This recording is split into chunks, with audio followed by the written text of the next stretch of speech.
Love it when this happens. Hello, welcome to Shoot the Defense on FNX, brought to you by the Life of A. If you want decent clothes from Australia, go to these guys. They're fantastic. I'm your host, Stel. This is Yanakis. He's got a shit hairstyle. We've got two very special guests. In fact, I'd say one special guest because Rod is like a co-host now, aren't you, Rod? You're one of us. You're part of the three-man team, the Three Amigos. You remember to tell people to like the Facebook group page and like us on YouTube and subscribe and everything. So I think it's finally time that Rod is officially a co-host. I agree. So I agree. Who asked you? Yeah, it's the Three Amigos when Yan can be bothered to turn up. Right. See, when he can be bothered to turn up. I like this. Pardon? He went missing a couple of weeks back. You went missing. No, I didn't. No, he was eating pies. You were just disappeared. You just did your Houdini, whatever. You went missing like, I can't say that person that's gone missing. Right. Our special guest tonight is none other than Evertonian Adam Partington. Adam, welcome to the show, mate. Great to have you on. Thanks, lads. Thanks for having me. It's great to be here, as they say. It's great to have you. Are you... Yanakis, your hair's lovely. Yanakis, don't listen to the other boys. Thank you, Adam. Thank you, matey. Hey, behave yourself. You're my guest, not his. Yours is lovely too, mate. Thanks. I lost it because of him. Oh. Yeah. Mine's gone grey because Adam, what are you wearing? Is that an Everton training kit you got there? It's I got it in the club shop the other day for like a tenner because I'm one of them fans who refuses to spend the full amount on the merch. Do you know what I mean? And I've grown out of wearing the shirts, but these kind of training tops are quite nice to wear around the house just when you're chilling out. So yeah, it is, mate. Yeah, it was, as I say, it was a tenner. So you could get one side, you could buy Schneidlin for 20 quid, and then like Davy Klassen for like 15, and then this. But I went for this because. Well, I would have picked Schneiderlin, to be honest, mate. But I know, yeah, 20 quid is far too much for him. We might get on to him. He's a good subject for Evertonians. Absolutely. I'll tell you what. Let's You said you've grown out of wearing shirts. What's your excuse? I mean, you still wear them, don't you? You're a grown-ass man and you still wear football shirts. I support my football team. Support your football team. Mm-hmm. Is that the best you got? You support your football team. When do you wear that shirt? At home. At home, and when you go shopping. I wore it. You wear your shirt when you go shopping, don't you? I don't know. Yes, you do. No, you're one of those. You go to Sainsbury's and you go to Morrison's or wherever you go, and you wear your football shirt. I used to, not anymore. You do. Honestly, I know you do. I used to. I know you do. When's it acceptable to wear one now? Would you get over what's the cut-off age when you should stop wearing them? Do you reckon, Stel? I think 18. I think 18. I'll stop I think 18. Look, I don't agree with it. I mean, I haven't been to Old Trafford since since I gave him my season ticket in 2010. That's when I gave it up in 2010, and I haven't been to Old Trafford since. I do aways, but I don't go to. I mean, I've been to FC United more than United, haven't I, Rod? Rod's just ignoring me. Yeah, you've been there a few times, haven't you? Yeah. There you go. But yeah, it's one of those things. I think it's a bit weird, grown men wearing football shirts out in public and whatnot. I don't see nothing wrong with it. Well, you're a bit of a weirdo anyway. Yeah. There you go. That's probably why then. Yeah, there you go. Right, let's talk about football since we're here. And on our Facebook group page, Enzo Misuraka, the Italian correspondent, as we like to call him, he is a massive Roma fan. He says Forza Roma, Manolas, obviously, because Manolas got the winner. Let's talk about AS Roma. AS Roma did the unthinkable. They did what people thought they wouldn't do, and not only beat Barcelona, they beat them convincingly, and they knocked them out. They got the 3 goals that they wanted. They didn't concede. The manager went with three at the back. What an exciting game! It was more exciting than the other game that we were watching. I couldn't believe it. I mean, I came here, I saw the last 20-25 minutes with you, and it was all Roma. That from what I saw, they deserved it. They looked hungrier. Barcelona looked like they ran out of ideas.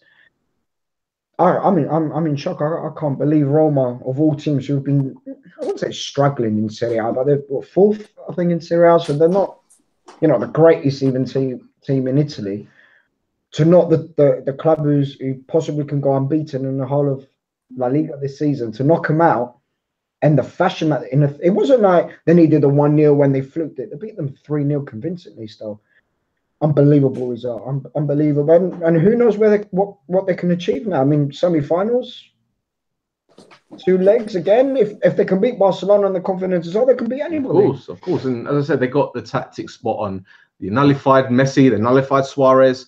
Manolas, Fazio were absolutely fantastic. Nainggolan had a great game until he went off. I think Dzeko is just fantastic. I mean, we've been waxing lyrical about Dzeko for ages, even when he was at City. Yeah. And when Chelsea went in for him, we're like, whoa, hang about. He's a proper striker, Dzeko, isn't he? He's fantastic. His goal scoring record is absolutely phenomenal. Adam, did you watch the game by any chance, mate? I didn't know. I'm just absolutely petrified that Liverpool are going to win the Champions League. So, I mean, the thought of them winning it when Sam Allardyce as well just confirmed my concerns that the gods despise Everton. That's the worst scenario anybody can think. So, but no, I'm by the way, I'm a massive fan of Dzeko as well, to be honest. And he is. I'd absolutely love a centre forward like him at Everton. So, no, fair play to Roma. I always kind of like Roma. I don't know why specifically. I haven't got a reason other than they've always done good like jerseys and that, haven't they? But it's always nice to see a bit of a one of the sides that you'd assume to kind of go all the way in the Champions League, to see them go out. It's just in a normal circumstance, like, I'd be proper chuffed, but now obviously I'm concerned that it makes Liverpool's chances of potentially winning the competition a lot more likely, and that's not a good thing. Well, as United fans, seeing City win the Premier League, Liverpool possibly winning the Champions League, it would be a great year. But let's not forget the fact that Roma got out of a very difficult group. They had Chelsea in there, they had Atletico Madrid in there. They haven't done things the easy way. They fought out of their group. They fought through the second round, the quarterfinals, and they fully deserve to be in the semi-finals. There's no two ways about it. And another team that deserves being in the semi-finals are Liverpool. Like, they went at it against Man City first half. They blitzed them in the first leg. Second half, they did what they had to do, shut up shop, stop City from scoring that away goal. Rod, Liverpool won again tonight against Man City. It's turning out to be a City's bogey team at the moment. And Guardiola, would you believe it? He got sent to the stands. Wow. They finally said, Pep, you know what? Your antics we don't like. Go. Someone actually put their foot down. And Rod is just ignoring us again. Spanish referee as well. Spanish referee? Yeah. Rod, did you hear me? Rodri? Just on that, while Rod's sorting his mic, he said there that the referee was Spanish. Could he potentially be someone who's in favour of keeping Catalonia part of Spain, and that's why he knocked Pep on the head for his little thing that he wears?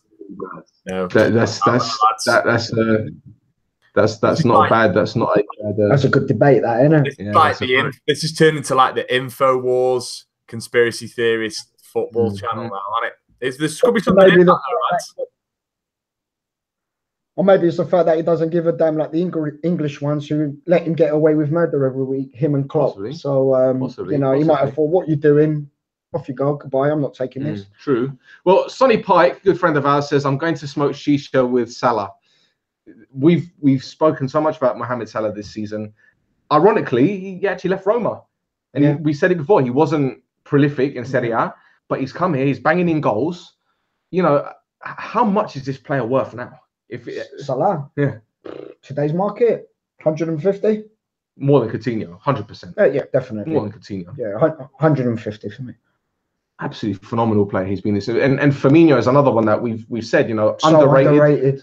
Gets goals. I mean, you don't like us talking about him, Adam. I know, but but from a football perspective, I mean, I can't accept when footballers are very good at football, and both of those lads are. The one thing I would say about Salah, though, before we go making any claims like this, I would like to potentially see another season from him at this level before we start talking about him as like true world class in the same. I mean, you got to remember Coutinho did it for a while at Liverpool before he won that move.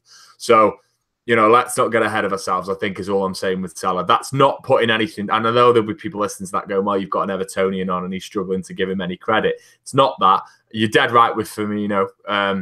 you know, I've always been impressed with his work rate, because he doesn't strike you as that kind of lad who'd put a shift in, but he actually is, isn't he? But yeah, Salah, I think he probably needs another season before you can start putting him into that bracket. Do you agree or not, lads? Do you think I do, I don't. I said this last week when we spoke about him. I think next year when defenders and teams will start setting up their teams to kind of notify his strengths, or then you'll see if he's any kind of good. It's the second season syndrome, as people say. It's like strikers when they score 30 goals a season, and next year they thought, can you do it again? Can you do it? It's like someone like Harry Kane. There was a question mark when he first did it, wasn't it? And then when he carried on doing it year in, year out, that's when people started thinking, Kane's actually the real deal. But don't forget, right, with Salah, what you'll notice about him, the difference between him at Liverpool and him at Roma, and I know Travis Newton is watching this and is a big Serie A fan. I'm sure Travis will correct me if I'm wrong, but Salah was doing more running at Roma. He was tracking back. He was running the ball on the halfway line, running at players. He's not that player at Liverpool. He's playing higher up in the pitch. In fact, you see him more obviously in the final third. Yeah. He drops deep to collect the ball, and you saw in the build-up to one move where Mana had the chance. He's obviously dropped deep about 40, 50 yards out, and he's sprayed the diagonal ball. But you won't see him like covering the fullback. That's not what he does at Liverpool, because Liverpool got those three in the middle that do the work for him. Shield, yeah. I was more surprised at the lack of opportunities City had tonight, because when they got that early goal, I thought, here we go, game on.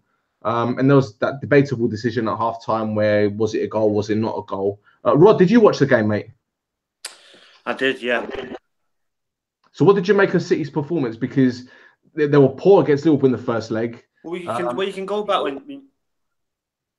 Karen? Well, you can go back when when people talk about you need a little bit of luck in football. That's where City needed a little bit of luck tonight. Obviously, it's not gone their way, because if they score a second goal, then literally they only need one goal, and it's just before half time.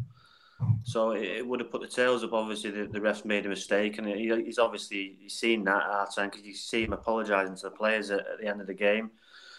But it's just one of them things. Liverpool, at the end of the day, over the two legs with a better team, and the score tells you that. City have just been unlucky, but they're going to have to go back to Saturday now and just go on to win the league and just concentrate on that. But I heard Pep talking in the week. It's a process with them with playing in the Champions League. They got further and further now in every year they play in it. So. Obviously next year they'll want to go a step forward, but Liverpool earn it over the two legs. That's right. And speaking of Pep, you need to watch the Duncan Castles press conference with him. Castles was asking a lot of questions. So I think there was one question in particular where he said, you spent 600 million euros. Are you at the level that you want to be in the Champions League? And Guardiola was very, very snappy. Mm-hmm. And you could tell the pressure's getting to him already. And they're about to win the league, and you could tell the pressure's getting to him. That Champions League is like their holy grail. It's like what it was to United under Ferguson, the holy grail. But they're no closer to winning it than they were last season or the year before that. It's the same with PSG. Same kind of level. They know they're going to win the league. It's just going that extra step in the Champions. That's what they want now as well. They're like Chelsea. Once they won the league. Did Pellegrini take City to the semi-finals? He did indeed. Yeah, he did indeed. That's quite funny in itself, isn't it? In a way that Pellegrini's technically taken them further in the Champions League than Guardiola has. In how long was he there? Because he was only there. Pellegrini was only there for 2 seasons, wasn't he? He was there 3 seasons, and I think it was the second season he got him in the semis. Okay, well, there you go. Well, look, let's be 100% honest. And I know we can throw money into the equation and say, look how much they spent. But yeah, let's see how much they've spent, because in 2 seasons they've spent close to what, 600 million, I'd say, quid in 2 seasons. And I don't see anything. Okay, they're special in the sense that they've run away with the title this season, but it appears that teams know how to get at them now. United did it in the second half, which we'll talk about in just a moment. Liverpool have done it over 2 legs. They're not high up the pitch. Yeah, they're not this unbeatable team that or the best ever that people were, or the media should say, were sprouting and nonsense. But has there been a lot of progress at City under Guardiola in that sense? I mean, apart from Mancini winning the league, and the football style has been. Yeah, the football's nicer, but where are they in that sense? I mean, they're always going to be title contenders anyway. They won the League Cup a couple of years ago. So have they improved that much? I don't know. Is that a stupid question? What do you think? I think they have. Yeah? Yeah, I think so. Adam, do you think they've improved that much? Are they that much of a formidable force? I mean, we've seen tonight they got mugged off good and proper. Well, the Reds have come up with a formula and a blueprint now for other sides to show how they can be beaten. Obviously, Manchester City now, I think, have a better side man for man than they would have if you'd have gone through it maybe 3 seasons ago. I think probably that's in terms of some of the individuals they've got. You know, I think, and I think the way that Liverpool have gone about, I didn't see the game tonight, but I watched the first leg. Obviously, I saw the one at Anfield as well this season. And you know, the way that, as you say, it's not just the press that they do well. It's not just like this thing of, oh, you've got to go and kind of attack them higher up the pitch. That in itself isn't enough. You have to do that, you know, in an intelligent way. And you know, you look at the way that, so when I watched City 2 weeks ago at Goodison, lads, one of the issues was, and I could tell this with a lot of the Everton boys, is they're not as talented as the Liverpool lads, but also they're not as smart, so they wouldn't know when to go. You know, it was like I could see sometimes they'd get someone like Morgan Stanley, for example, would get stuck in 2 minds, and he'd think, well, I'll go to press maybe, but then who's going to nip him behind me? And I think the way that when you watch Liverpool, those 2 games that I've mentioned, you know, they've got that down so methodically, and they've created a blueprint, I think, of how teams could potentially beat City. But yeah, no, I think City have improved in terms of like the individuals that they've got. I think one thing that you can say about Pep is, and this is the metric I think that I use to define whether or not a manager's a good manager or not, and it's, has he improved the individuals there? I think you can go through that side. You can pick out people like Otamendi, for example, and you can say he has improved those players. Raheem Sterling, he has improved Raheem Sterling, in my opinion. John Stones, you could have made an argument for him earlier on in the season, but he's just dropped off the face of the planet now. But yeah, so I mean, I've done a terrible job at answering that question still, because I've gone round in circles. But I do think that they are better now. It's just that at the moment the results haven't manifested themselves in a way that demonstrates that. They're certainly better to watch, I think, than they were a couple of seasons ago. Anyway. Well, Travis Newton says, I think tonight or this tie was a case of City not being able to cope with Liverpool's style press attacking threat. Just like in the league, the defeat on Saturday was them being rattled. City have definitely improved a lot. Fair enough. They have, because what Liverpool do really well is when they press, obviously they force City into a position where 9 times out of 10 where they lose the ball is already in the final third. But when you watch them, the fullback step up. They did a brilliant job at Anfield, that game where they were well out ahead early doors. If I remember rightly, Oxlade-Chamberlain did a fantastic job on Fernandinho that game in terms of blocking him off and just basically because the way City play, they're not the type of side that are going to just try and get out of jail quickly. So the work that they've done, and it is impressive really. And even as an Evertonian, I've got to say, Liverpool have provided that blueprint now that teams will try and mimic, but it's just whether the other teams can. You know what I mean? Do you know a team I think your lot probably could do it if they were set up in a different way. They probably could do follow a similar model to Liverpool. I know, obviously the second half of the match at the weekend was very good, but I don't think there are too many other teams that can. You know what I mean? Yeah. The thing is, and correct me if I'm wrong here, Rod, especially because you know more about tactics than I probably, but what I've noticed about City is that they're happy to play it back to Ederson, who's very good at distributing the ball. Once he receives the ball, the first thing he's looking to do is to play the ball in the channels, because obviously they've got pace. They've got Sonny on one side and maybe Kyle Walker on the other, or even, I don't know, Sterling or whatever, right? Here's what I'm thinking. Why don't, when City are playing the ball backwards and you're pressing the fullbacks who will try to play it back to the keeper, why don't you mark the keeper? Why don't you mark the keeper? Because you're going to play it back to him. And I know you're going to be in an offside position if you win the ball back, but that is up to the striker to get back on side.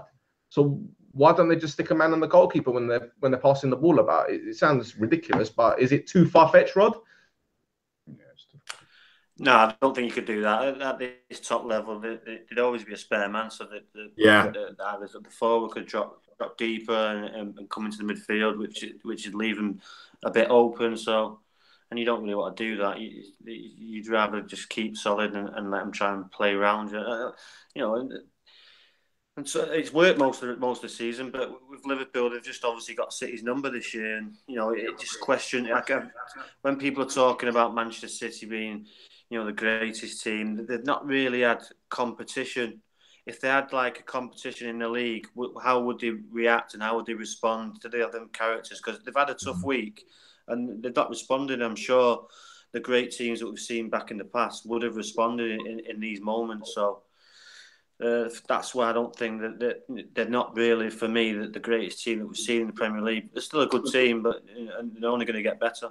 I've got a confession to make, lads. Earlier on in the season, I got really carried away with this, and I remember having a debate with a mate of mine who's a Chelsea fan, and saying to him that I thought that they were potentially City, one of the best sides that the league has seen, and I couldn't see anybody stopping them, and I thought that they would go on and potentially they might even do the entire season unbeaten, because you remember that was the whole kind of thing, wasn't it, earlier on in the season?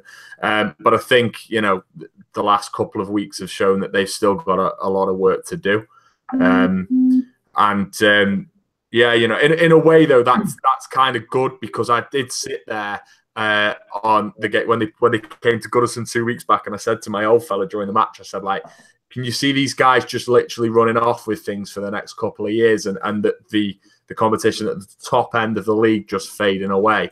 And I think maybe what Liverpool have done, and if your guys can shake the malaise, and I know you had that win at the weekend, but maybe that isn't the case. Maybe they next season they'll find it a little bit tougher in the league than they have this season.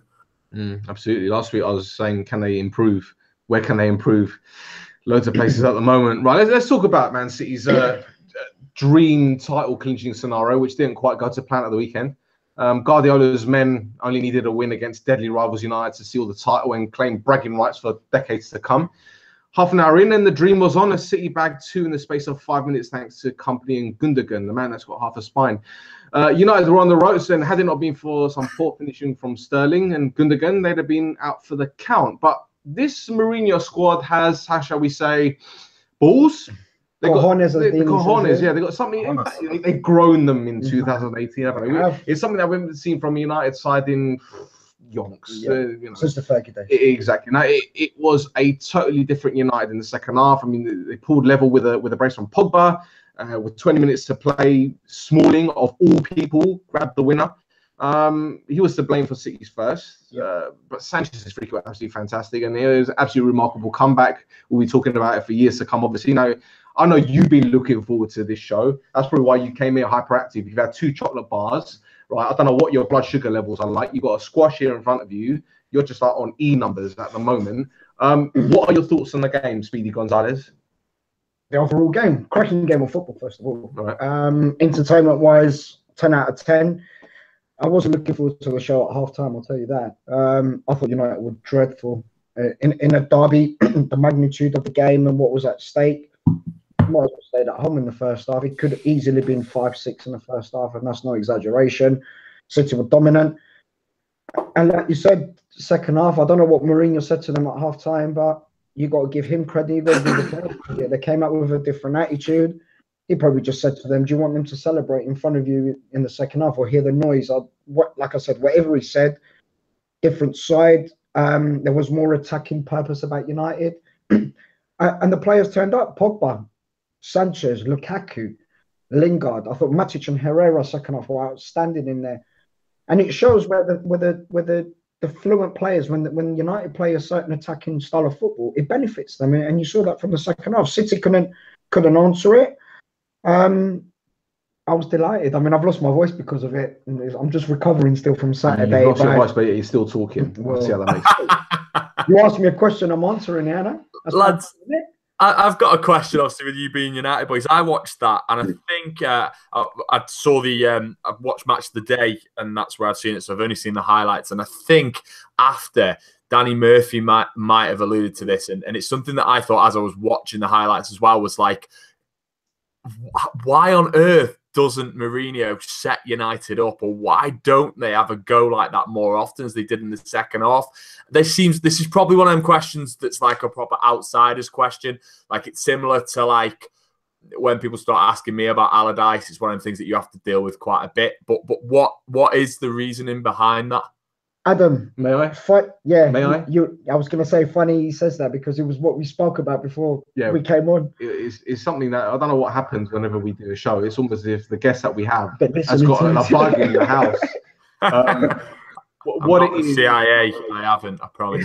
But what it is, I honestly believe the reason why United play, in inverted commas, in a negative manner is purely because Mourinho doesn't trust what he's got in his back line. And I'll give you a perfect example. Left back. Ashley Young's playing at left back. United squad, there's 3 recognised left backs. You've got Luke Shaw, Darmian, and Dally Blint. Now, let's be 100% honest. If Mourinho trusted any of those 3, they'd be playing. Fact is, he doesn't trust any of them. Hence the reason why he plays Ashley Young there. Plays a right winger. He plays a right winger at left back. Now, then you got Valencia. He's the only right back that United have. He was actually an emergency right back under Ferguson. He's another winger. He's another winger. And then you got Smalling and Bailly. Now, Rojo's just come back from injury, so I think he was rushed back. I believe. Lindelof still hasn't really settled, and he's prone to making a few mistakes. Phil Jones is an utter mess, and Rodri will agree. So effectively, we've only got 2 central defenders that he trusts, 2 defenders that he can, or 3 defenders if you include Valencia, that he'd play on a regular basis. Now, if Mourinho had a defensive partnership, like say he did at Chelsea, for example, where he had Ferreira, Ashley Cole, Carvalho, and John Terry, a recognised back 4 that you're going to play week in, week out, like what we had with Vidic and Ferdinand and Neville and ever. I mean, the back 4 would speak for themselves. If United had that, then the shackles will be off.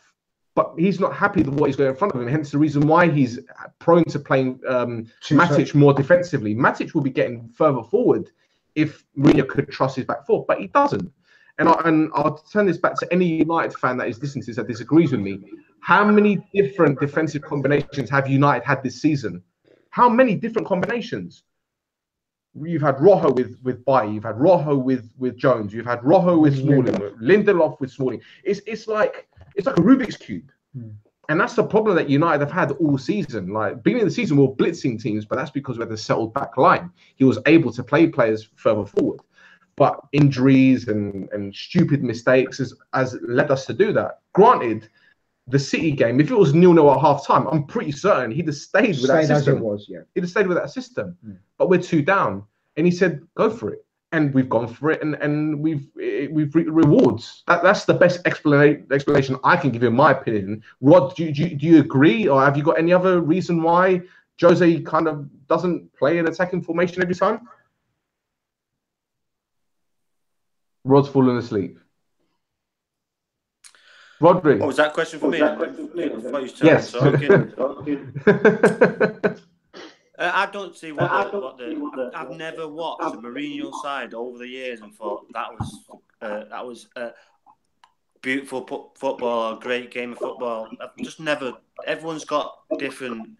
That's why people close to Man United never wanted Mourinho, because his style of football is dire, and basically he's just a Sam Allardyce with money. So, you know, different people have philosophies and ways to play football. That's his philosophy. He likes to win. That's what he does. He's a winner. Don't care how he does it. He's just a winner. But you know, Pep's got his philosophy. It's an attacking philosophy. He enjoys to watch it. Klopp's got the same. Ferguson's got the same. Mourinho, like I say, he's a Sam Allardyce with money. Yeah, but he's a Sam Allardyce with money, with trophies. Yeah, because he's had money. What? He's been at Real Madrid. He's at Inter Milan. He got paid money there. He's been at Chelsea, money there. United, he's 300-odd million. And that's his style. If you never watched a Mourinho game and said to yourself, that was a great game of football, it never happened at Chelsea. It never happened. They always out overpowered size, or Just that they never played the beautiful football, or it was always out overpowering sides. It was never a great game of football to watch. But he won 2 league titles. He did. If I remember rightly, his second title winning season at Chelsea, he was actually played some expansive football. The first season, I'll give Rod that, and obviously Man United, he hasn't coded himself either with regards to the style of football, but I swear there was. The second season he won, it was what would have been 29. When would it have been? 2009, maybe around that time? 2007. No, 2000. Wait. I can't quite recall, but anyway, I don't. Rod's right, especially the first, because remember Chelsea originally when they won the league the first time, they used to sing like boring Chelsea to them and stuff, and it was a load of 1-0s, wasn't it? That got him there. But I do recall that, you know, he did kind of try and play a bit more of an expansive football. I don't think Mourinho is necessarily a footballing ideologue like Guardiola is. You know, That's right. You know, he's a winner. That's his main aim. And I do think sometimes maybe he isn't as, you know, ingrained in a philosophy as Pep is. Like Pep is he's got an idea of how he wants it to be played, and I don't think really he would foresee City playing any other way. Hence why they sometimes struggle when they come up against the side that, like Liverpool, who has that blueprint to combat them. But going back to what you said, though, lads, with regards to the defence, I accept that, you know, and I wasn't aware of all the combinations that you've said there because I don't watch United every week. But one question I will put back to you is how on earth hasn't Jose Mourinho found the settled formula? Like, or why he's had the resources to go out and purchase better centre-halves if that's the issue. Another right back to replace Valencia, who also played up front back in the day. So you know what I mean? It's like, why hasn't he done that? Well, Bailly was out for 4 months, wasn't he? So he was out. Lindelof didn't find his form. Rojo was out injured. So he had Smalling and Jones most of the season, didn't he? Until Jones got injured, and then chop and change after that. Yeah, I think also because he probably believed that he could get away with a defensive-minded play, as long as we will hit teams on the counter-attack. And we've got players that are powerful and quick. You know Lingard is quick. Pogba is very incisive. Lukaku's powerful and quick. Win Sanchez, obviously. Martial, Rashford. So the pace to hit teams on the counter-attack is there. But when it comes to the defensive-minded side of things, I think that's what he was basically saying. He was trying to tighten things up, make it more defensive-minded, and hit teams on the counter. So he probably thought, well, let's bring in the attacking players, the attacking threat, and then score 5 or 6 goals per game, obviously. And then that wasn't going to happen anyway, but we'll get in 4s at least. And then after that, it was just go on. I'll tell you where Mourinho's good, where Guardiola and Klopp are not. Mourinho can change a game tactically at any time. In a sense of with Klopp and Guardiola, for me, they've got their plan and that's it. If plan A doesn't work, I don't think they've got a plan B as such. Mourinho can go to a plan B, plan C, which gets him results because he finds a way tactically to get a result in the game. And I think that's it's a special tactic or a gift as such that he's got as a manager. That's what I meant about him not being an ideologue, lads. That's what I meant. Like he isn't ingrained in a footballing philosophy other than football matches. Do you know what I mean? That's what I meant by that. Don't you think? Well, tell you what, Adam. Tell me about City's performance at Goodison the other way. I know you won't want me to remind you about that one, but I know at the weekend it wasn't City's strongest team. But were you surprised with the way that they folded in the second half? The way that City folded in the second half against your lot? Yeah. No, not particularly because because I think personally that Manchester United still have some fantastic footballers and are a far more capable side than Everton, obviously. So it wasn't that much. I mean, it was a shock in the sense that, wow, like United have brought that back and it was kind of funny. But remember, mate, I'm a 90s kid. Man United used to do that all the time.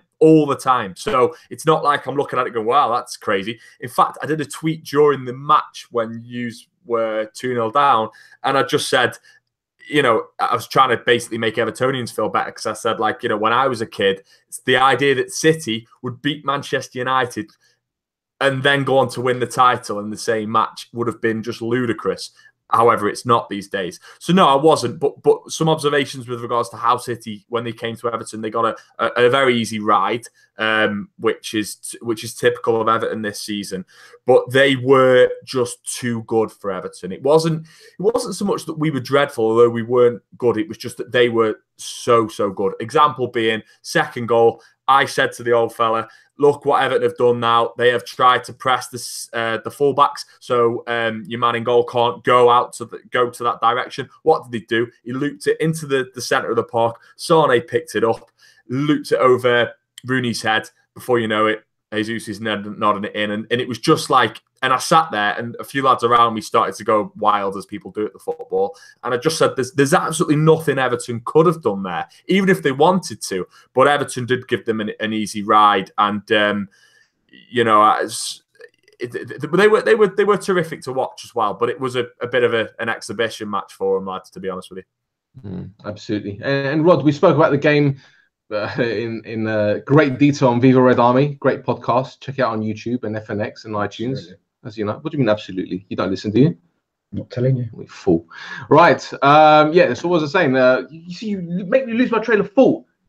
Anyway, Rod, you watched the game again. I'm pretty sure you've seen the highlights. Have your opinions changed or anything like that?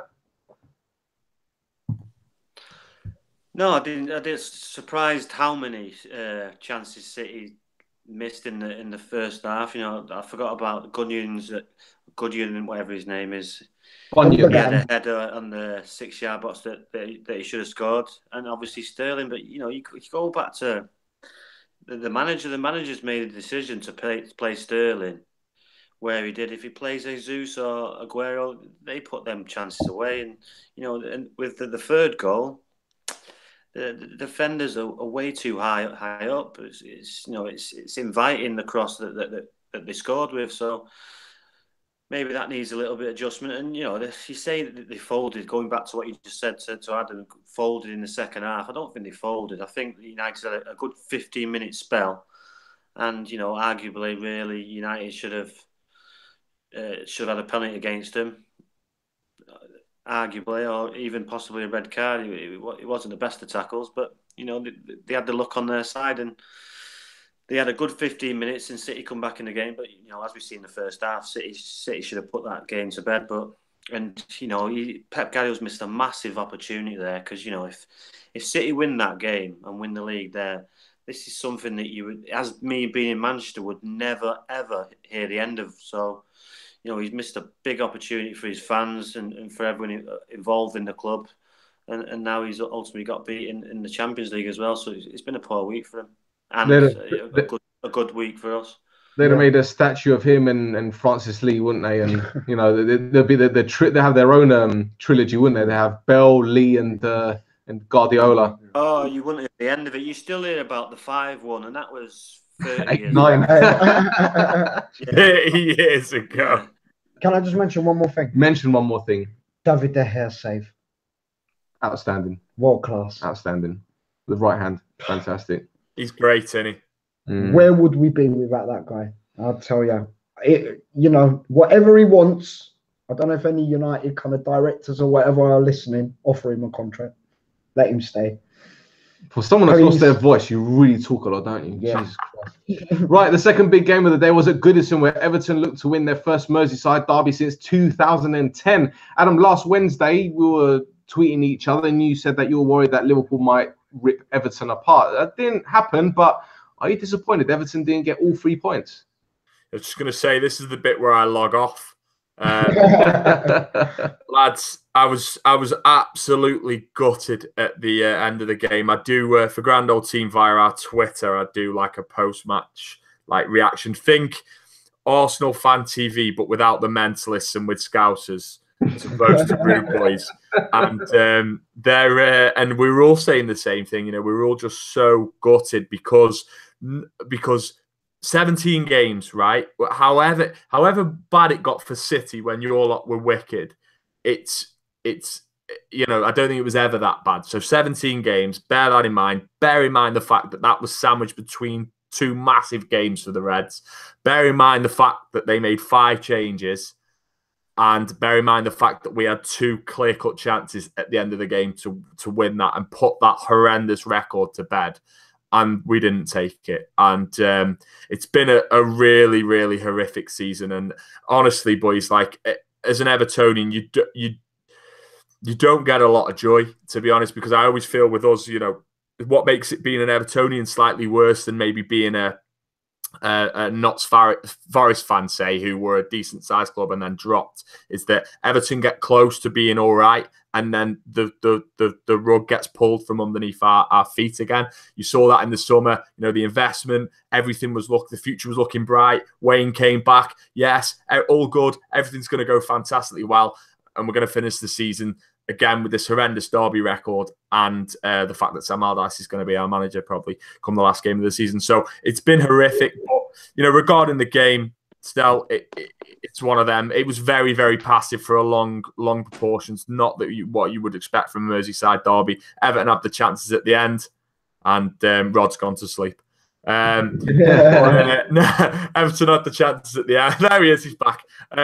Yeah, that's exactly what I felt like, Rod, actually, whilst I was watching the match, to be honest with you. And Everton could have won it, but they didn't. So it's one of them. You've finally seen Rod's humour. It took him 40 minutes, but he's done it. I think that's where you missed a Gerrard or a Carragher game like that. I don't think there was enough spice in the game for a Merseyside derby for me.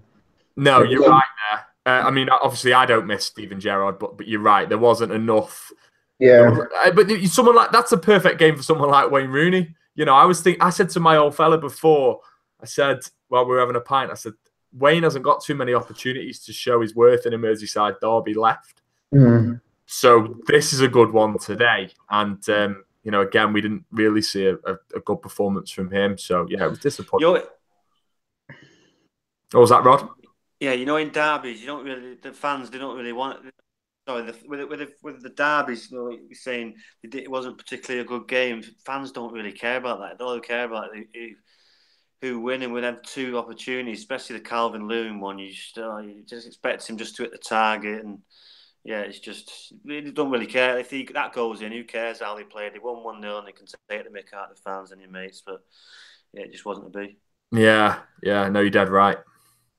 Absolutely. Well, Sam Allardyce came up with a classic after the game, saying, if my 2 league games against Liverpool this season had been Champions League games, we'd have gone through. That's something my critics won't tell you. Make of that what you will. Now, our Biteback feature this week revolves around Big Sam. It revolves. Like, we asked our friends... Orbits around Big Sam. There you go. Now, we asked our friends on the Shoot Defence Facebook page, has Sam Allardyce done a good job at Everton, or should they be better placed in the league? Now, E-Man Atkins, that hosts a very good podcast called the One Up Front podcast, says, no, I don't think so. He has won 1 game away from home. He was able to get Everton to safety fairly quickly and hasn't pushed on from there. He hasn't been in any of the top 6 and hasn't been competitive in any of those games. However, Harry Simu says Sam Allardyce was only ever hired to steady the ship because when Koeman was sacked, the Toffees were in freefall. Will he ever set the world alight? No. Sam Allardyce does exactly what it says on the tin. Nothing more, nothing less. In order to push on, they'll have to replace him with somebody more sophisticated. Now, Harry's from the wonderful Sofa Sports News podcast. We're showing extra love tonight to everyone. Now, on Twitter, a gentleman called Dogs of War says, in golfing terms, he'd be about +2 and is going to miss the cut. I know nothing about golf. What does that even mean? You're asking me about golf? I don't know. I'm just as bad as you. Means he's... I don't know. What does that mean? Guys, does anyone? Chat room? No one? Okay, anyway. Right, Jim Kyogan, another friend of ours, Everton fan who often posts videos on the Your View section on Shoot Defence. You can tune in for that one as well. He's done exactly what was expected. Grim shite to get us out of a hole. and that's only tolerable if we assumed old Gravy Tiz is on his way out as soon as the season ends. If not, then the club is FC UK'd. Everton views. I know who it is. I'm not going to say that person's name because I want to hide his identity. Keep kayfabe going. He says it's all about. Sorry, he says it all about this idiot. The sooner he's out of our club, the better. And then he quoted what I said about Allardyce and the 2 league games. Adam, go on. The floor is yours, my friend. Talk to me about Big Sam. Is he a big deal? Is he a big lump of doo-doo? He's Sam Allardyce, isn't he? And I don't. So Jim, Jim comes onto our podcast quite a bit as well on the Grand Old Team, and he said the same thing. You know, like in what we were talking about the other day is, you know, is when Allardyce came in, we all gave him the benefit of the doubt. This idea that Evertonians would just, you know, dead against it after he came in. We didn't like it, but there was no mass protests. Everybody got behind him. I was there at the West Ham game when he was announced. He got a big cheer, and we were like, okay, this is reality now. Let's deal with it. And the way I looked at it, lads, was this is an opportunity for Sam Allardyce to change the way that football thinks about Sam Allardyce, okay? He's got a decent squad here, some decent resources. He's a relatively big club, bigger than most of the clubs that he's been at before. You know, he's got some good players at his disposal. Let's have a go. Let's see what he can do. And it just hasn't happened. And Jim said, you know, he doesn't know whether or not Sam Allardyce can do anything different. So it's been a disappointment. And the one thing that we have always had as Evertonians, boys, is a bit of pride in the way that the club does things. So the Reds have been the successful ones in my lifetime, but I've always been able to say, do you know what? Everton do things right. The People's Club, all that stuff. You know, a lot of people say, I quite like Everton now, all right. And this fella's come in, and the baggage that he's got anyway from the England stuff and his career before, and I think he's tarnished Everton's brand, for want of a better word. And you know, he has kept Everton up, and that was his remit. But then at the time, it seemed bad, but it wasn't. It was like November. Everton had a chance to turn it around. Do you know what I mean? There's some people who would say that it was too much of a drastic measure. So it wasn't great, boys, and it hasn't been great. And I just hope at the end of the season that we just give him his massive fat check and just say, see you later, Sam, and he gets off, and we pretend like this never happened. So, Adam, I'm going to play devil's advocate here, mate. We spoke about Tony Pulis at great length a few months ago with West Brom, because I think they were 12th in the table. The fans wanted him out. They were bored with the brand of football. Okay, they got their wish. They got a new manager. Okay, they got Alan Pardew. Hardly an upgrade, but they got their wish. And now they're bottom of the table, 10 points off the 17th place. With the greatest respect, if you look at the top 5 teams, okay, let's say Liverpool, Man City, United, Arsenal, Spurs, and Chelsea. So there's 6 teams. So effectively, Everton could be a 7th place team. Is that what you guys expect, or do you expect to be higher up in the table? Now, again, this is me playing devil's advocate here. I'm not having a dig at anything, but I'd like to know, as an Everton fan, what's the expectation? Yeah, what do you expect your club to be? Good question. I know where you're going with it, and it does make sense. You know, what do Evertonians actually want? Could they realistically finish any higher than 7th? I get it, lads. What Evertonians want now is to fall in love with Everton again, I think, and to have somebody in charge who kind of demonstrates a direction and a plan. That's extremely important, you know, where we know the direction that we're going in and we can see what a manager is trying to do.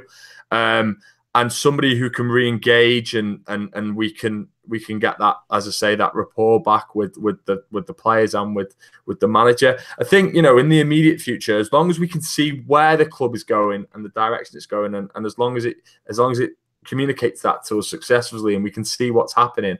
And next season, you know, if we have a half-decent cup run and then aim for that 7th place, I think Evertonians would be pretty content with that. But I think the most important thing is we get a manager back we get a manager in who, you know, we can see what he's trying to do and he has a plan in place and we have an identity again. There you go. That's what Evertonians want again. We want an identity and a bit of direction, I think. What about you? Because I mean, I was too young to remember Everton winning league titles and Cup Winners' Cups, everything. Players like Derek Mountfield that were in their pomp, or relatively young. where do you think Everton should be in the table? I mean, they spent, I wouldn't say they spent wisely, but I think in terms of the players that they brought in at the beginning of the season, we were saying that they strengthened areas that they need to. They needed a central defender, they needed a goalkeeper, they needed a centre forward. They brought in Cenk Tosun, they brought in Gylfi Sigurdsson, Theo Walcott. Yeah. So they've got a decent squad. So if Sam Allardyce does leave in the summer, which as Adam will be doing cartwheels, what's the best they can what's the best they can achieve? First and foremost, Everton are a big club. They should be a lot higher in the league than what they are, and they should be playing better football than what they do. I think the Evertonians, and Adam could correct me, I think it's a bit like us with Mourinho. We're a bit undecided, where someone was like, well, what do you want? Do you want pretty football United, or do you want a winner? I think with Everton, it's probably the same with the brand of football that they're playing at Everton. Yes, they're getting half-decent results, but because the football, I believe, is dire at Everton, the Evertonians are not accepting that.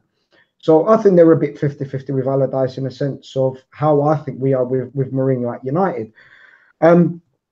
With the Allardyce situation, and again, for me, I'm an outsider, I'm not an Evertonian, it was a bit of a pragmatic panic move to get Allardyce. They looked at Everton where they were in 3-4, results weren't good, Unsworth came in, didn't work for him, and thought, who can we get in who's going to steady the ship, at least for this season, make sure that we're a Premiership club next season? Who was your man? Pulis or Allardyce? Pulis was at West Brom, so they had to get Allardyce. So once they got him, they steadied the ship. They probably said to Allardyce, we'll give you a 6-month deal, whatever it is. We'll review it at the end of the season. He's not going to stay because the Evertonians don't want him. They should, if you, going back to what you said, yeah, there should be a 7th, 8th club at best. I mean, look at the clubs around them or above them. Are Burnley better than Everton? No. But they seem to be getting better results than Everton. So I believe they should be a lot higher than what they are. Absolutely. Rod, let me ask you something. David Moyes is out of contract at West Ham at the end of the season. Would you be surprised if he walked into the Everton job in the summer? Would Evertonians be happy with David Moyes? I think they need to go a different route. We talked about it before on here about merry-go-round has-been managers. There's a lot of good young managers out there that need to be given a chance. Look at the job that Eddie Howe's done. Gary Monk, these are good managers. There's still a lot of good young managers out there. Sam Allardyce, we talk about philosophies and people, what's the specialist or specialties. It is keeping teams up. That's it. He's shown the football's dire. You just mentioned all the players he's got. He's got some good footballers there as well. They've also got a problem with Wayne Rooney because they keep playing him in midfield and they can't play. He just gives the ball away too much for a midfield. His ball retention is poor. His goal scoring record's good. So why do you not play him as a number 10 or higher up? I just don't understand it with the Wayne Rooney situation. When you play him in midfield, he gives the ball away far too much. And when you're playing for a team like Everton, it's just going to cost you. Well, Adam, your podcast and your show, you talk about all this kind of stuff. Tell our listeners how they can basically listen to more Everton-related content. Oh yeah, so I said Grand Old Team is Grand Old Team's been around for like 10 years. It's the biggest Everton independent website by a country mile, and I do all the media for it. So I do interviews with former players. So for an example being on Friday, I went to Wigan and had a conversation with James Vaughan. Some of you may remember him. He was a good little player for us. Had a few injuries. He's at Wigan now. So I do all the media stuff on there, and then also run a podcast as well. So that's the Grand Old Team podcast, which is on all your typical podcast apps and whatever. And it's going really well as well. Hopefully, going to get Kev Campbell on this week. So yeah, that's where you can find me, and I'm at Part Adam on Twitter and Instagram and things like that. Brilliant. Excellent. Absolutely brilliant. Right. Go on, what do you want to say? I'll just get one quick last point on that. Marco Silva's available in the summer. See this, Marco Silva. Talk about Marco Silva. Well, they wanted him, that's why. So he's available now. It's not a bad shout.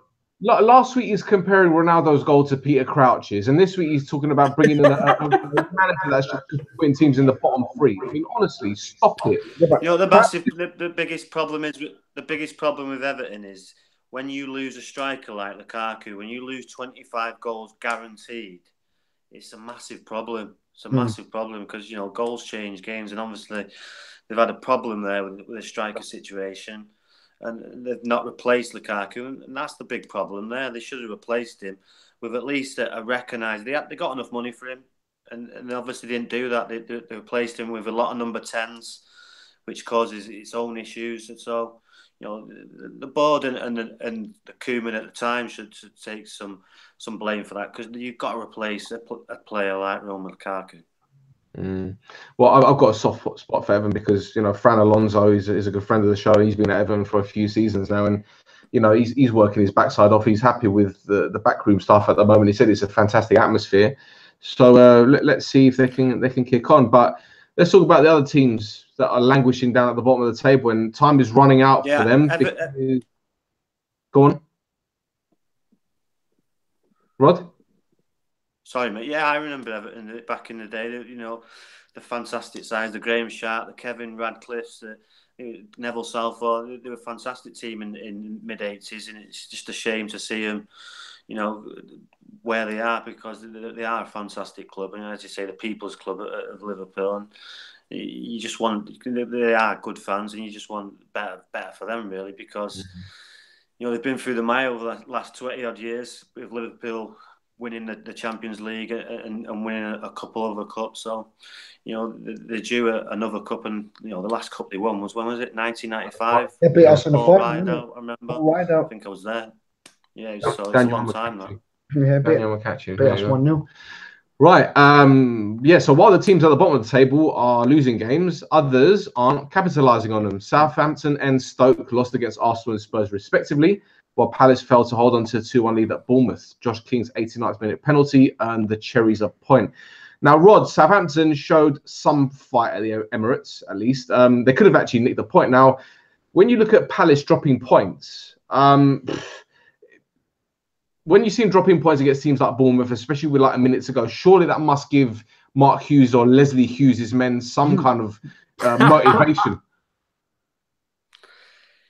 Yeah, it does. But, you know, ultimately, they got beat. So, you know, I'm sure they're the games that he's not expecting to win. He's just obviously to see what his team's about and obviously get to know his players a little bit better. I'm sure he's done that, but, you know, he's got to turn it around very, very quickly, because there's teams around him that are picking up points, and they're in the bottom three. So and they haven't won in a long time. So, you know, they're in problem. They've got big problems, Southampton, and if they don't start winning quickly, then he's going to probably take them down, with Stoke, who are probably the other team that are going to go down with West Brom. So that'll be two teams he's managed this year that'll go down. So he doesn't really want that on his CV. But I go back to the thing about these merry-go-round of managers. He's the same now. He needs to go back to the Championship and start again, because, you know, he didn't do that well at Stoke, and now he's at Southampton and he's not hit the ground running, and it's struggling for him. So he needs to sort it out quickly, or, you know, they're going to be down with West Brom and Stoke. And I think something went down over there, did it, Adam? It's all right, though. Safe, lads. Well, Adam, Stoke are only 4 points off the 17th place behind Palace, and they've got 15 points to play for. Now, if they're serious about staying up, then they need to start sorting out that back line, don't they? I mean, I don't know what's happened to Ryan Shawcross. It's just a bloody disaster there, isn't it? Yeah, I'm glad you asked me about Stoke, to be honest, because I live in Stoke. I work with Stoke fans, and I've married into a family of Stoke fans. All my friends are Stoke fans. So, and you know, that's chance that you've asked me about Stoke there. So the issue has been with Stoke has been I think they're a strange one, because they're not a poorly run football club, Stoke. You know, they haven't got like a crazy owner or anything that's throwing money around and has been a bit of an idiot. Peter Coates is quite a good Premier League chairman, I think, but under Hughes, as Rod pointed out there, I think he started really well, and he developed Stoke from this team of like yard dogs into a team with I remember them coming to Goodison, beating us 4-3, and the front four that day was Bojan as like a false nine, Arnautovic, Shaqiri, and then Afellay in behind, and it was like that's Stoke City's forward line there. So they developed, and then he regressed, and he couldn't find a way to turn that around. And I think they've made some poor signings. The issue is, lads, with Stoke, and again, I was at the Britannia, or the Bet365 as they call it, the other day for when they played us, and Everton. Again, shouldn't have really won that match, but they did. Stoke haven't got many lads who can put the ball in the net, and that's why I don't think they'll get out of this, because when you look at it at the moment, they don't. Bar Shaqiri, there is no one else who puts the ball in the net really for Stoke. So I think they're done now. And you're right. I've been watching them because they've had results go their way. But that's coincided with them having to go to Arsenal, Tottenham, and then us before that. So you never know. Stranger things have happened. But the ones that I speak to, they're not very confident that they can get out of this. And in fact, most of them now have accepted that they'll probably be playing football in the Championship again next year. I think Southampton potentially could get out of it, because I think then maybe Huddersfield will drop in. But what Stoke need is 2 to drop in, and I don't think it's going to happen. Yeah. Well, the thing is, you hear about people saying grace at the dinner table before they eat, and perhaps the Stoke fans need to get around the dinner table, link hands and sing Delilah. That might help them get out of it, some divine intervention. You never know. If Stoke fans start doing that, we'll take credit for this, okay? Yeah. I'll pass the message on.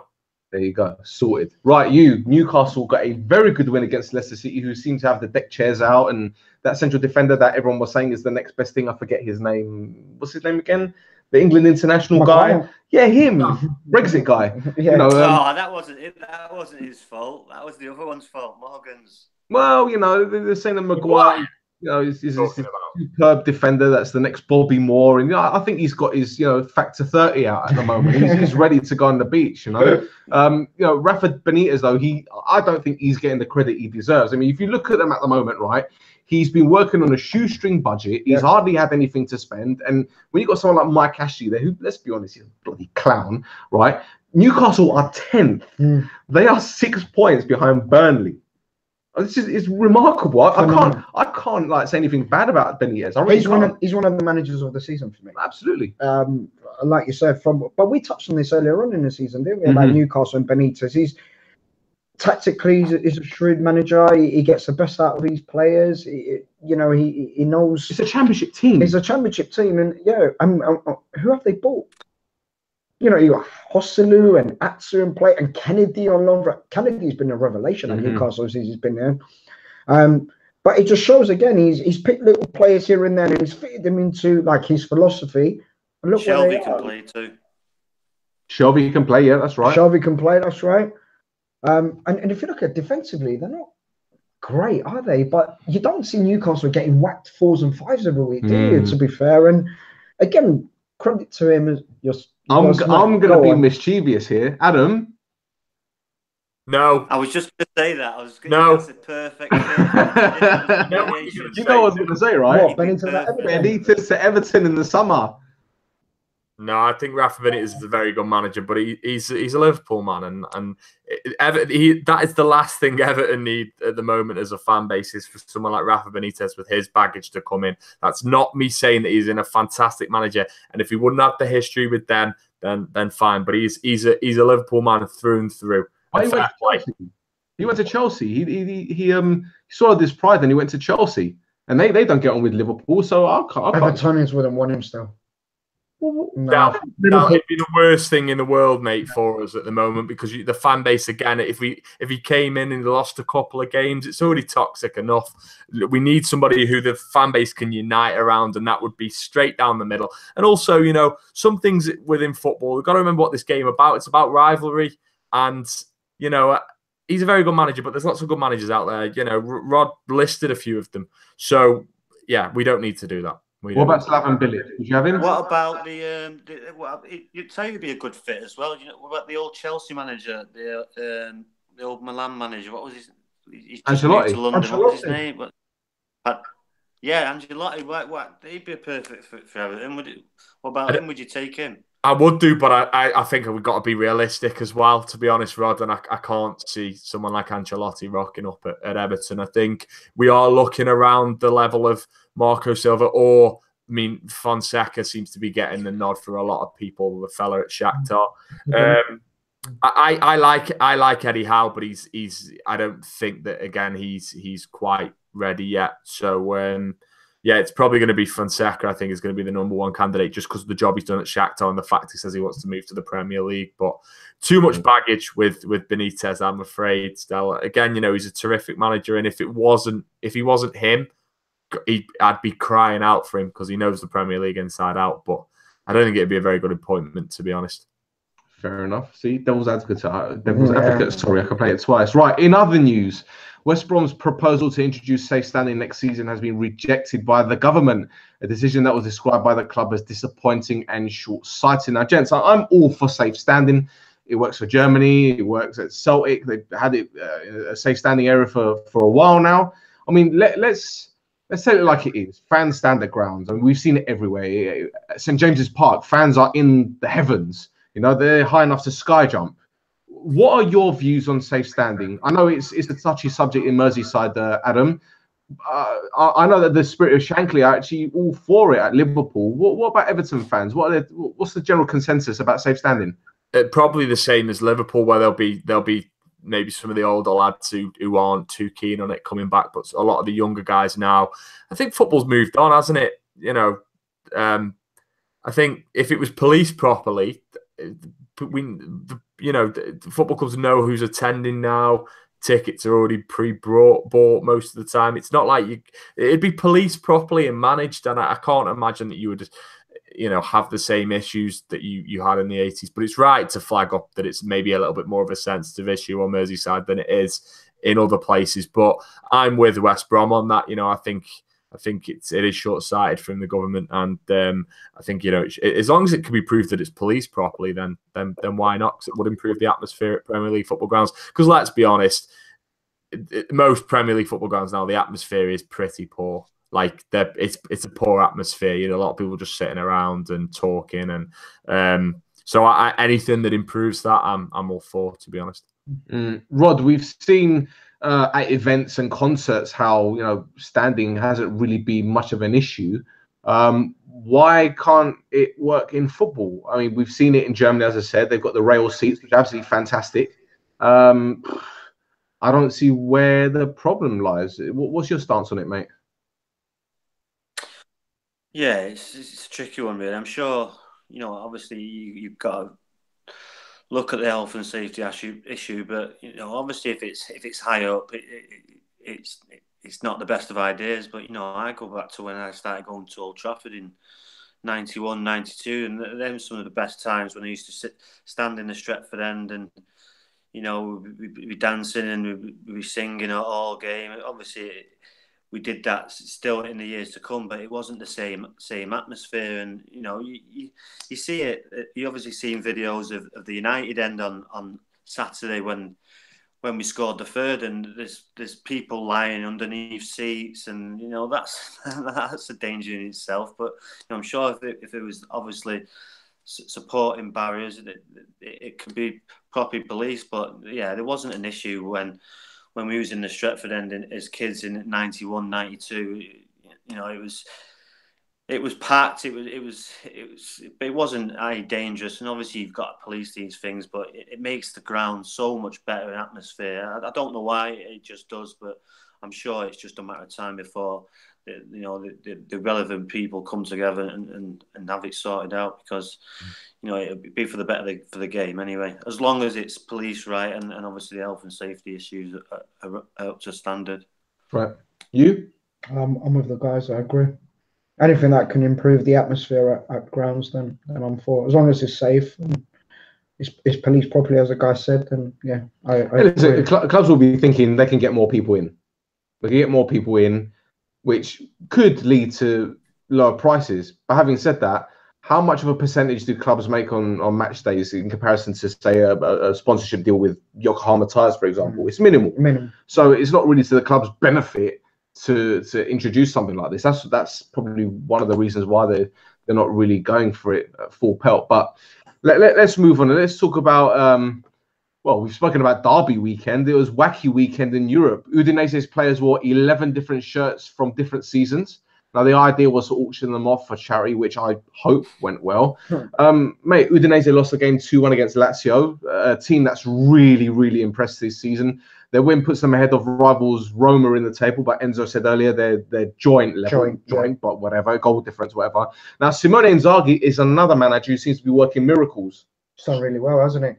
It just shows the continuity. They've given him a chance at Lazio. I think it was their last season, if I'm not mistaken. And the fact that they've kept him on has improved the results. Because, as you know, in Italy, the lifestyle of a manager is not long there. Few results and you're gone. The fact that they've stuck with him has shown this season how progressive they've become. And they're doing really well in the Europa League as well. They're a force in that Europa League.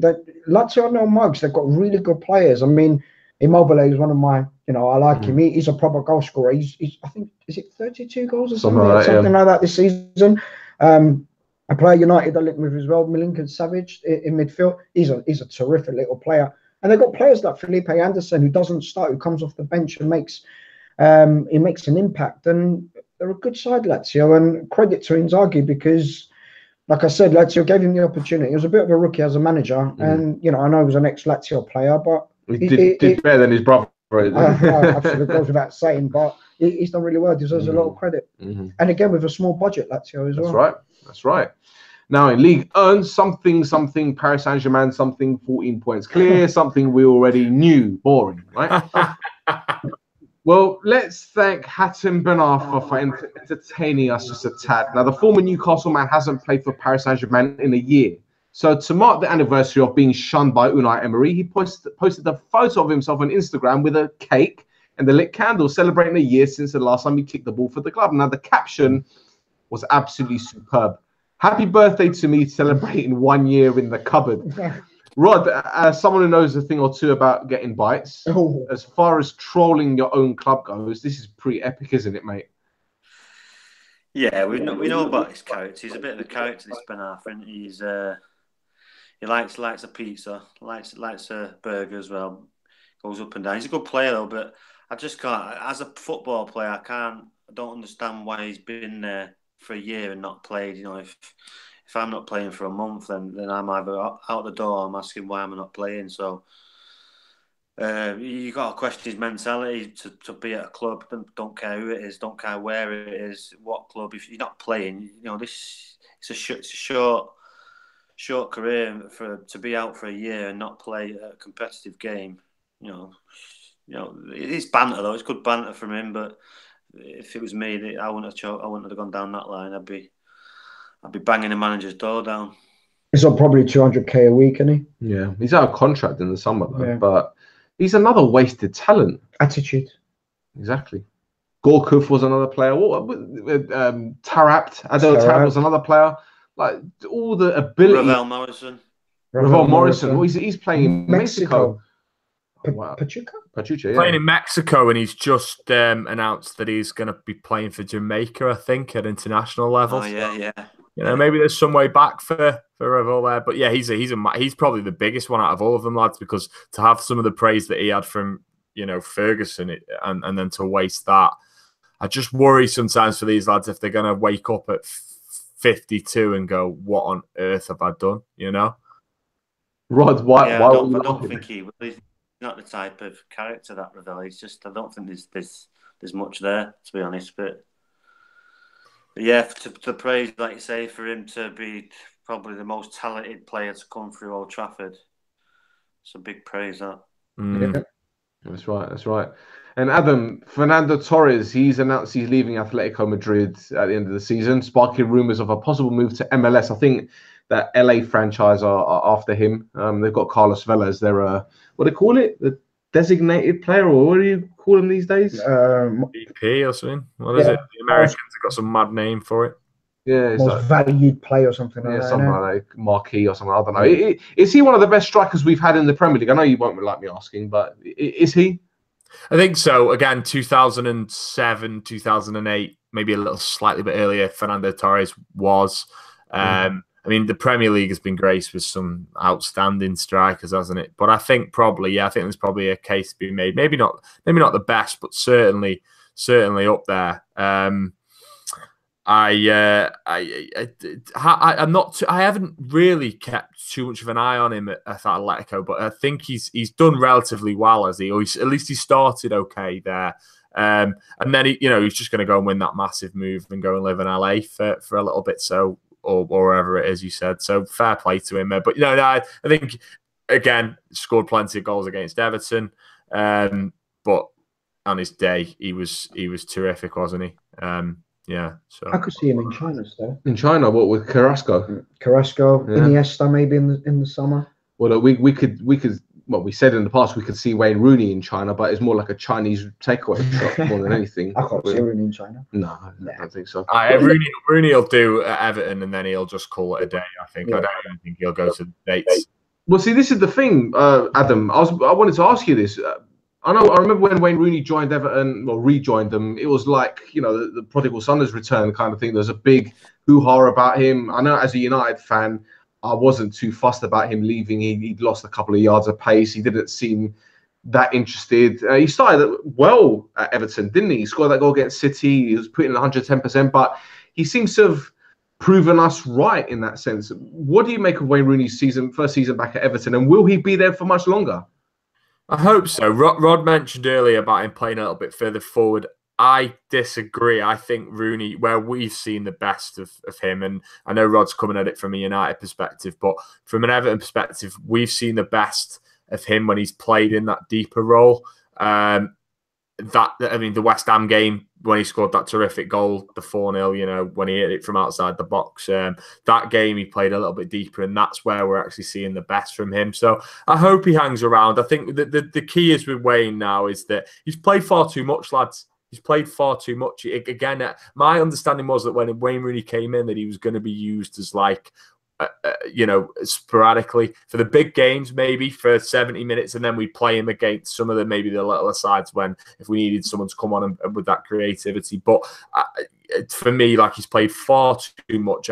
Hopefully next season he's just playing a bit part, and we can bring him on and he can nick a goal or whatever, or we can come on and settle the game down, whatever that might be. But I just feel that he's played far too much at Everton. But we've actually seen the best of Wayne Rooney when he's played slightly deeper, to be honest. Excellent.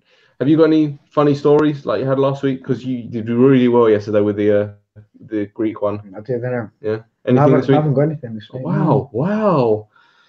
Oh, well, that's a shame. We'll just end it with Wayne Rooney being not the best player that he used to be. Right, that's it for us this week. It's been an absolutely fantastic show. Thank you, Adam, for joining us, mate. Before we let you go, would you like to give our listeners your Twitter handle and another way of getting in contact with you, or how to find your content again? Yeah, it's at Part Adam on Twitter and Instagram, and Grand Old Team. Just search for it on your podcast app, and it'll come up on most of them. So excellent. There you go. You, what's your Twitter handle? Yannick is J. Rod? It's at Rod James Giggs. What is it that we keep asking our viewers to do? You what? What do we keep asking our viewers to do? Push, like, and subscribe. He's the man. See? That's it. I like that. Like, subscribe, and comment, and say whatever you like about us. We do not care. That's it for this week. Thank you, everyone, for contributing. Thank you for watching. Thank you for watching on Facebook Live. Hello, Stuart Rogers, a big Everton fan, a lot of comments who sends his regards, Adam. There you nice, go. We've got Blue Noses following us. This is fantastic. We share the love. We spread the love. And there you go. That's us for this week. We're on Twitter at Shoot Defense. Follow us and join our group page on Facebook. Until next time. I was going to say something. I couldn't say that, actually. Take care.